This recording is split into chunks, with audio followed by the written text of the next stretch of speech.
Hi hello welcome to to Tamilas channel. Napoleon way of thinking கேள்விப்பட்டிருக்கீங்களா? இந்த ஹிஸ்டரியில Napoleon கிங்னு ஒருத்தர் இருந்தார்ல, இவர் போருக்கு போகும்போது சில டைம்ல இந்த பிரிட்ஜை தாண்டி போக வேண்டிய நிலமெல்லாம் வரும். அப்படி பிரிட்ஜை தாண்டி போனவொடனே வந்த பிரிட்ஜை எரிச்சு கொளுத்திடுவாராம். ஏன்னா நம்ம எதுக்கு போருக்கு போறோம்? ரெண்டு நோக்கம் தானே. ஒன்னு அந்த போர்ல அடிச்சு ஜெயிக்கணும், இல்ல அந்த போர்ல தோக்கணும். சப்போஸ் போர்ல இவங்க படை ரொம்ப வீக் ஆகுது, அடி வாங்குதுன்னு வச்சுக்கோங்க, இந்த படை வீரர்கள்லாம் வந்த பிரிட்ஜ் வழியா ரிட்டர்ன் ஆகுது வாய்ப்பு இருக்குல்ல. அதனால அந்த பிரிட்ஜை கொளுத்திடுவாராம்.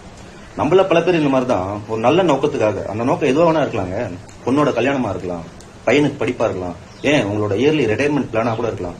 ஒரு நல்ல விஷயத்துக்காக எஸ்ஐபி இன்வெஸ்ட்மெண்ட், மார்க்கெட்ல லாங் டர்ம் இன்வெஸ்ட்மெண்ட் நல்லா இன்வெஸ்ட் பண்ணுவோம், நல்லா தான் போயிட்டு இருக்கோம். திடீர்னு ஒரு பண கஷ்டம் வந்தவொடனே முதல்ல நம்ம மைண்டுக்கு இதான் ஞாபகம் வரும், இதை விட்ரா பண்ணிட்டு காசு எடுத்து செலவு பண்ண ஆரம்பிச்சிடும். மறந்துடுங்க, அப்படி ஒரு இன்வெஸ்ட்மெண்ட் இருக்கிறதையே மறந்துடும். அப்படி உங்களுக்கு ஒரு தேவை ஏற்பட்டா வேற ஏதாவது ஆல்டர்னேட்டிவ் தான் யோசிக்கணும். இதுதான் நெப்போலியன் ஆஃப் திங்கிங் சொல்லுவாங்க. நெப்போலியன்னா நமக்கு வேற ஞாபகம் வரும், அது வேற.